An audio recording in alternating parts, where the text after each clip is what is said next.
신명기 22장을 함께 읽겠습니다.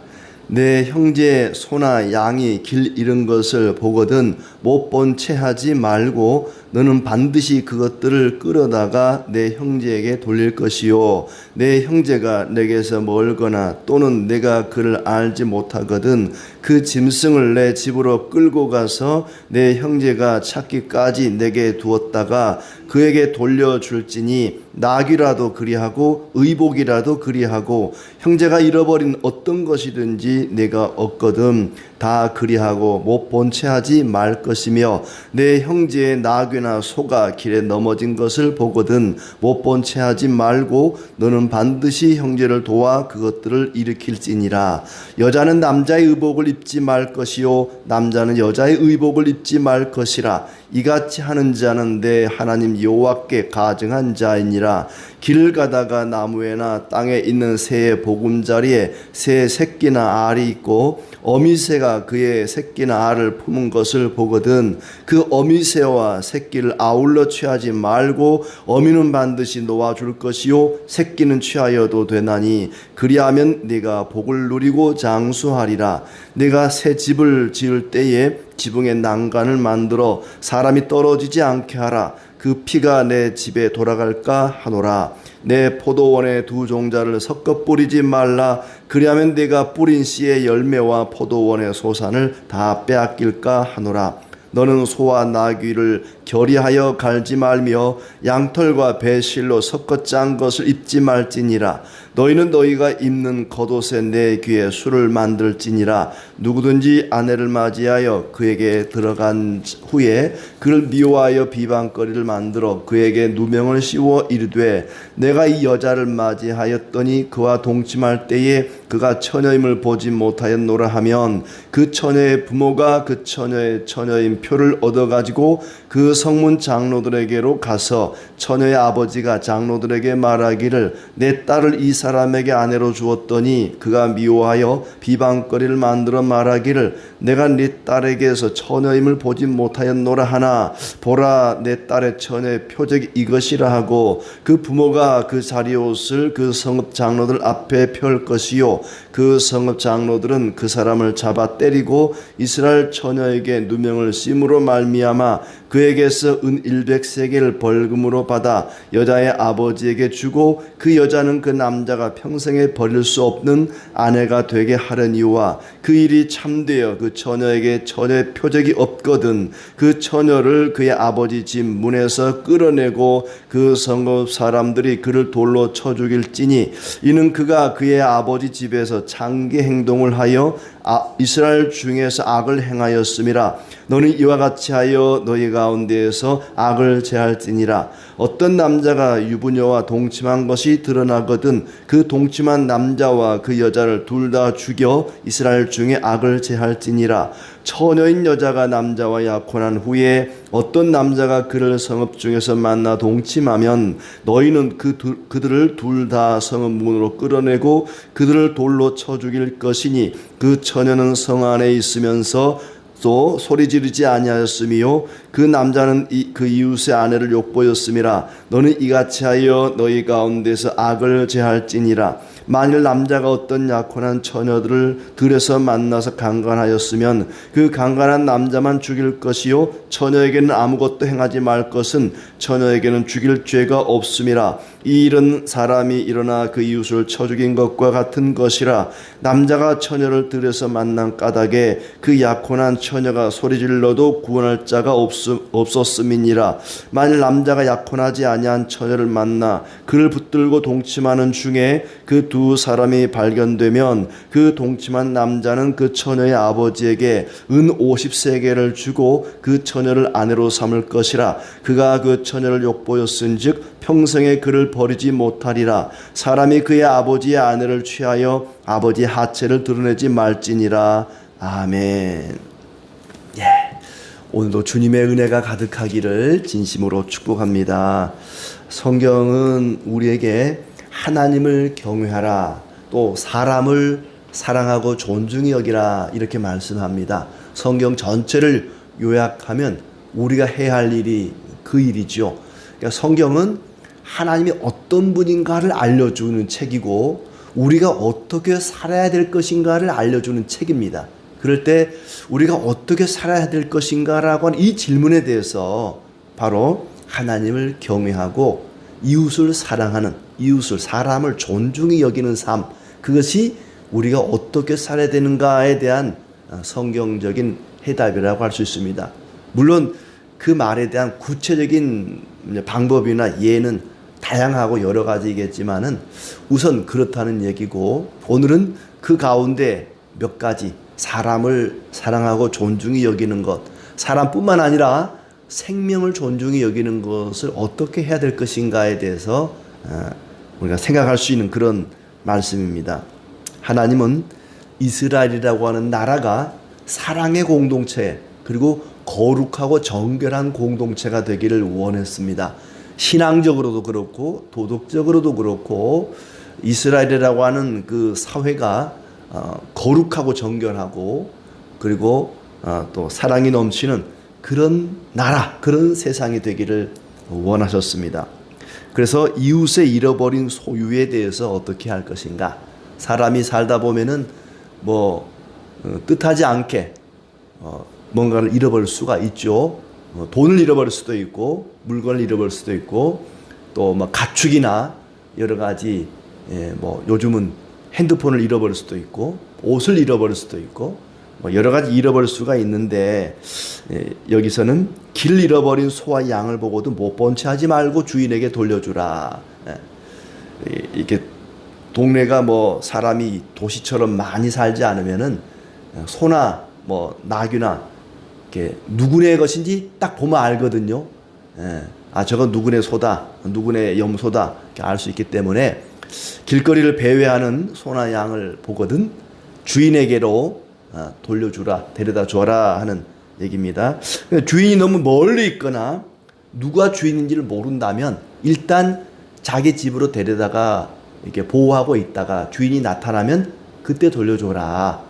길거리를 배회하는 양을 보고 얼씨구 잘 됐다, 저럼 잡아먹자 하고 데려가지 말고, 잡아먹지 말고 돌려줘라 하는 것이고, 또 4절에 보면은 넘어진 나귀나 소를 보거든 도와서 일으켜라. 이웃집 소나 나귀가 구덩이에 빠졌거나 넘어졌는데 이게 주인 혼자 일으키기가 힘들다. 소 같은 경우는 굉장히 등치가 크잖아요. 혼자 일으키기가 어렵단 말이죠. 그리고 이 소라고 하는 게 제가 어렸을 때 소를 키우면서 들은 얘기는 왼쪽인지 오른쪽인지 모르겠어요. 어느 한쪽으로 넘어지면 못 일어난대요. 오른쪽으로인가 넘어지면은 얘가 일어나거든요. 잘 때도 이렇게 오른쪽으로 앉아서 자고, 근데 반대쪽으로 넘어지면 스스로 일어날 수가 없대요. 그런 얘기를 얼핏 들은 것 같아요. 어른들에게. 실험을 해본 건 아니에요. 아무튼 그런데 이제 소나 양은 가벼우니까 작으니, 근데 양도 또 큰 건 크더라고요. 넘어지면, 아니면 이제 구덩이에 빠지면, 깊은 구덩이에 빠지면 그걸 일으켜 주고 꺼내주는 것을 도와주라 하는 얘기입니다. 아마 그 이스라엘은 이제 물이 귀한 곳이니까 물을 모으기 위해서 웅덩이를 깊이 팠다 할지, 아니면 요셉도 물 없는 웅덩이에 빠뜨렸다가 건져내기도 하고 그랬잖아요. 또 이렇게 포도 농사를 많이 지으니까 포도즙 틀이라는 건 깊은 구덩이를 파고 그 위에 이제 망을 놓고 그 위에서 포도를 놓고 이렇게 발로 밟아서 아래로 즙을 짜 내리니까 포도즙 틀, 깊은 구덩이가 있을 수도 있고, 아무튼 여러 가지 이제 길가에나 논밭에 구덩이가 있을 수 있는데, 거기에 양이나 소가 빠지거나 넘어지면 혼자 일으키기 어렵단 말이죠. 어려움을 당한 이웃을 못 본 채 하지 말고 도와주라 하는 얘기입니다. 5절은 여자가 남자의 옷을, 남자가 여자의 옷을 입지 말라. 하나님의 창조 질서를 존중히 여기는 거죠. 이것은 이방신을 숭배하는 것과 관련이 되어 있다 그래요.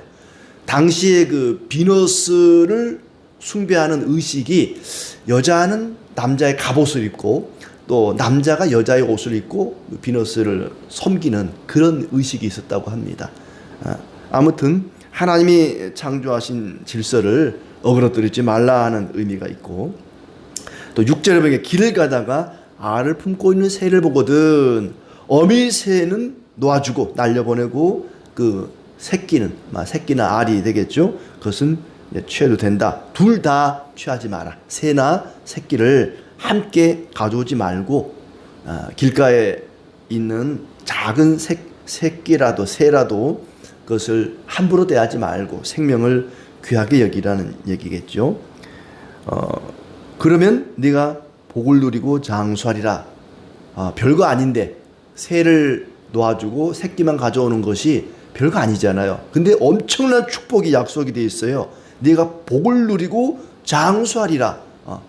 길거리에 새와 새끼가 함께 있는 걸 발견하면 참 좋겠는데, 지난번 교회 1층에도 이렇게 새가 알을 품고 있다가 새끼를 낳는데, 제가 다행히 그거 안 잡아왔어요. 둘 다 복을 누리고 장수할 것 같아요. 새와 새끼를 둘 다 풀어줬으니까. 아무튼 엄청난 복을 누리고 장수하리라. 이런 축복을 약속하면서 길거리에 새 한 마리라도 함부로 대하지 말라는 말씀을 하고 있습니다.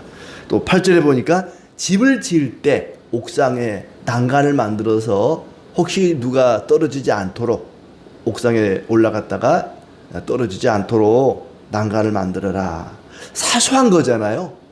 별거 아닌 거지만은 사람의 생명을 존중히 여기도록 그런 세심한 배려를 하도록 했습니다.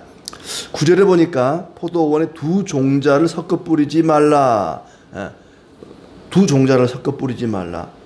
그러니까 밭에다가 이것저것 섞어 뿌리지 말라 하는 얘기고, 소와 나귀를 결의하여 갈지 말라. 이 말은 소와 나귀, 그러니까 소는 좀 크고 나귀는 작거든요. 근데 보통 이제 밭을 갈 때, 쟁기로 밭을 갈 때 멍에 하나를 두 마리, 소 두 마리에 같이 이렇게 멍에를 둘이 같이 끌도록 했는데, 소는 크고 힘이 세고 나귀는 작고 힘이 약한데 둘 다 같이 한 멍에를 매놓으면 소가 막 힘 있게 빨리 나가는데 나귀는 얼마나 따라가려면 힘들겠어요. 나귀에게 고통을 주는 거잖아요. 나귀나 소도 마찬가지로 힘들 것이고, 같이 힘을 써야 되는데 거의 나귀를 끌고 가다시피 하니까 소도 얼마나 힘들겠어요. 짐승도, 말 못하는 짐승도 존중해 줘야 된다 하는 의미고, 또 뭔가를 섞으면 안 된다는 얘기를 지금 하고 있는 거예요. 그러니까 포도원에도 종자를 섞어 뿌리지 말고, 소나 나귀도 섞지 말고, 양털과 배실로 섞어 짠 옷도 입지 말고, 뭔가를 섞지 말라 하는 얘기. 뭐냐면 신앙적으로 이 종교 저 종교를 섞지 말라는 거예요. 오직 하나님 한 분만 섬기고 믿음으로 살아야지. 이스라엘 백성들은 하나님을 섬기는 성전에다가 다른 우상의 제단을 갖다 놨거든요. 하나님과 우상을 겸하여 섬겼다는 겁니다. 그러니까 구약 성경에 이스라엘의 죄, 이스라엘이 망한 원인이 뭐냐면 하나님을 안 섬겨서 망한 게 아닙니다. 하나님 섬겼습니다. 그런데 다른 신도 같이 섬긴 거예요. 그러니까 이스라엘 백성들이 우상을 숭배한다 그럴 때 하나님을 버리고 우상만 숭배한 게 아닙니다. 하나님도 섬기고 우상도 섬긴 거예요. 그래서 섞어버린 거죠.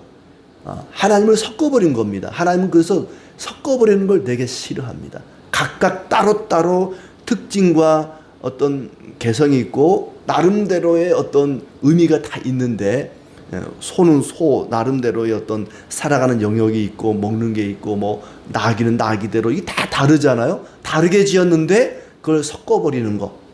남자가 여자 옷을 입고 여자가 남자 옷을 입는 것도 마찬가지죠. 남자는 남자대로, 여자는 여자대로 각각의 특징이 있고 기질이 있고 성격이 다 있는 것인데, 섞어버리는 걸 이게 금하는 것은 영적인 의미가 있는 것이죠. 신앙을 섞어버리면 안 된다. 하나님과 재물을 겸하여 섬기지 말라 그랬습니다. 순수하게 하나님 한 분만을 믿고 섬겨야 되는 것이다 하는 얘기죠. 자, 그리고 이제 13절부터는 어떤 성적인 순결에 대한 이야기를 하고 있습니다.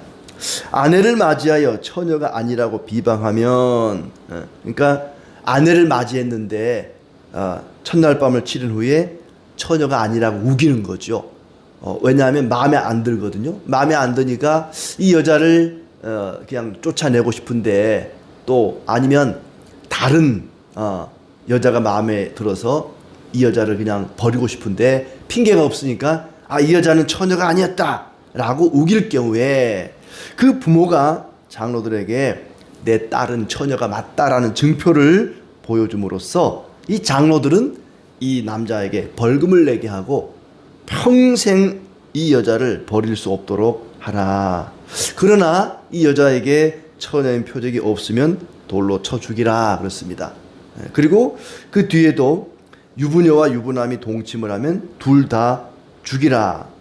또 약혼한 여자가 다른 남자와 동침하면 둘 다 죽이라.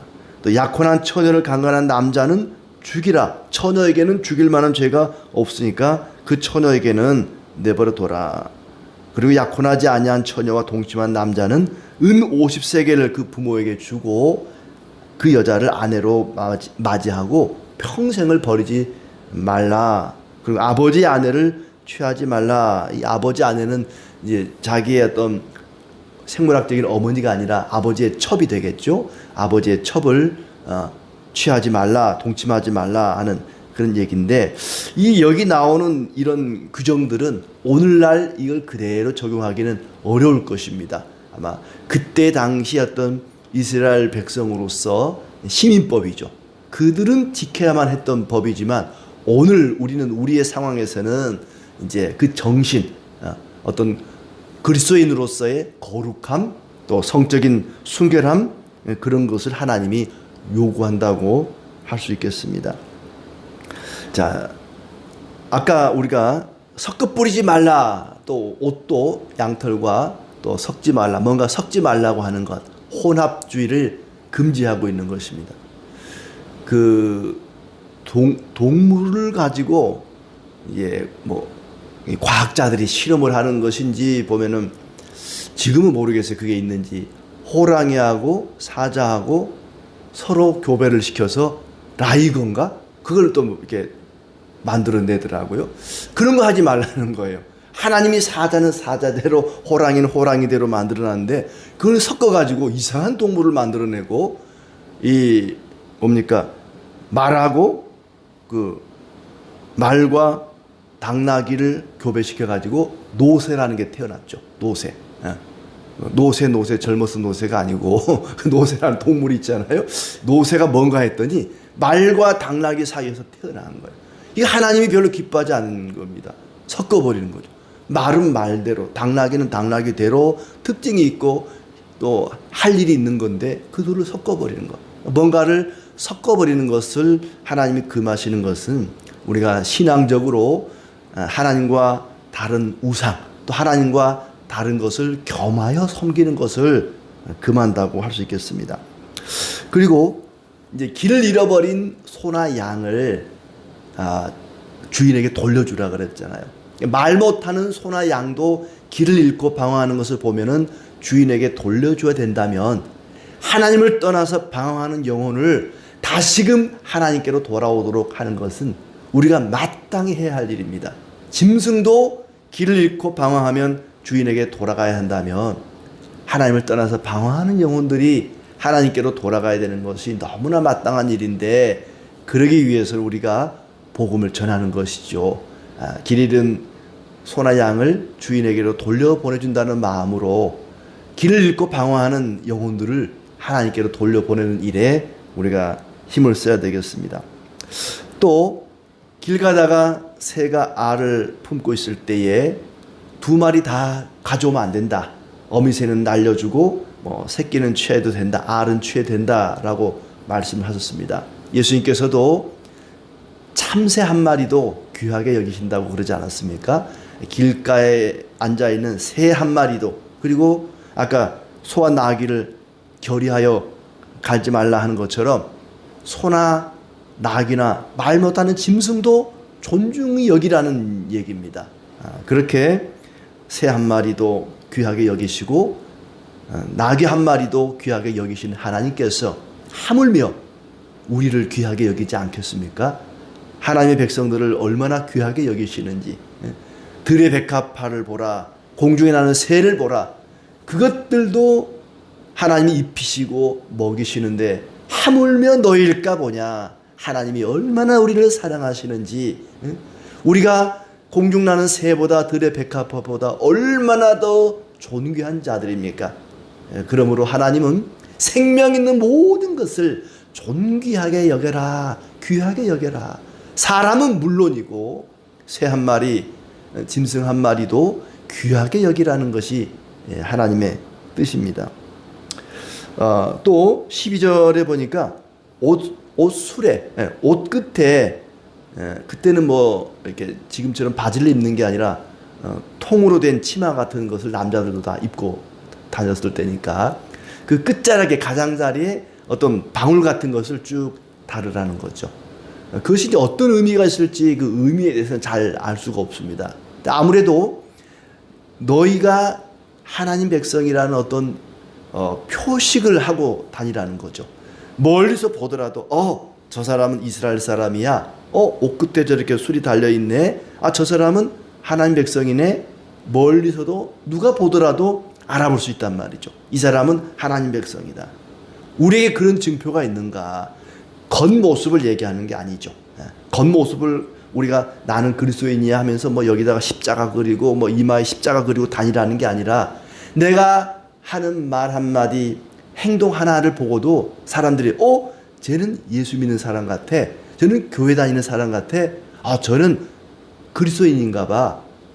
우리의 어떤 언행을 통해서 누구든지 언제 어디서든지 저 사람은 그리스도인이야 알아볼 수 있도록 그런 증표가 우리에게 필요한 거죠.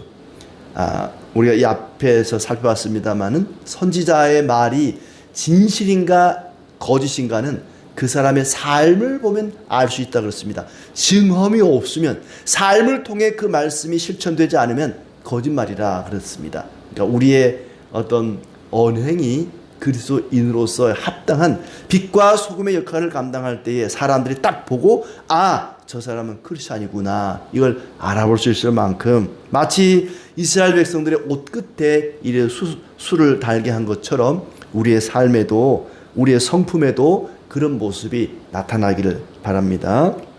하나님께서 주신 이웃들, 하나님께서 주신 생명들을 존중히 여기라. 이웃이 잃어버린 소나 양을 돌려주고 넘어지면 같이 일으켜주고, 길가에 있는 새 한 마리, 짐승 한 마리도 소중히 여기라, 존중히 여기라. 그리고 이 뒷부분에 보면은 연약한 여자를, 특히 결혼하지 않은 처녀를 함부로 하거나 그러지 말라는 얘기죠. 존중히 여기라는 거죠. 그때 당시에 여자의 어떤 위치는 사람 대접을 못 받던 시대입니다.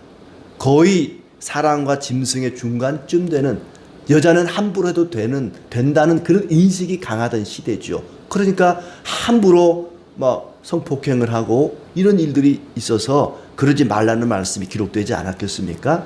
그러니까 여자가 되었던, 새가 되었던, 짐승이 되었던 존중히 여기라. 하나님이 만드신 생명은 귀한 것이다. 이웃을 존중히 여기고, 또 그 이웃 가운데는 이렇게 여자, 결혼하지 않은 처녀들, 이런 사람들이 다 포함이 되어 있단 말이죠. 그렇게 하나님을 존중히 여기는 사람은 하나님 형상대로 지어진 사람을, 또 생명을 존중히 여기고 귀하게 여겨라. 그것을 무시하는 것은 그것을 창조하신 하나님을 무시하는 것입니다.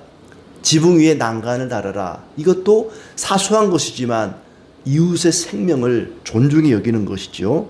그래서 예수님께서는 대접을 받고자 하는 대로 남을 대접하라. 마치 길 잃은 나귀를 보거든, 소와 양을 보거든, 내가 키우던 소와 양이 지금 길을 잃고 있구나.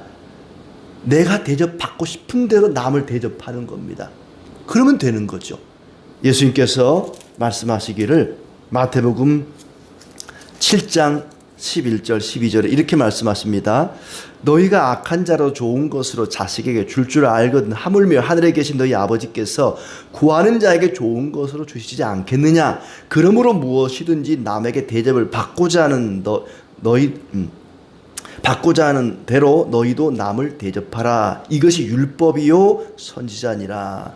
하나님께 이것저것 달라고 구하기 전에, 네가 정말로 하나님께 뭔가를 달라고 구한다. 네가 먼저 다른 사람을 존중히 여기고 다른 사람이 원하는 것을 주어라. 네가 받고 싶은 대로 남에게 베풀어라. 대접받고자 하는 대로 남을 먼저 대접해라. 네가 원하는 것이 있으면 먼저 다른 사람의 것을 베풀어라. 그럼 하나님께서 주실 것이다. 하나님께서 얼마나 좋은 분이시고 얼마나 능력 있는 분이신데 네가 구하는 거 다 주지 않겠느냐. 하나님께 구하기 전에 네가 다른 사람을 대접하라는 것입니다. 대접을 받고자 하는 대로 남을 대접하라.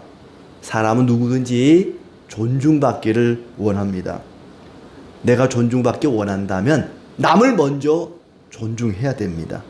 내 욕심을 위해서 이것저것 달라고 기도하지 말고 사람들의 것을 빼앗지 말고 베풀고 나누고 섬기라. 그것이 하나님께로부터 대접받는 비결이다.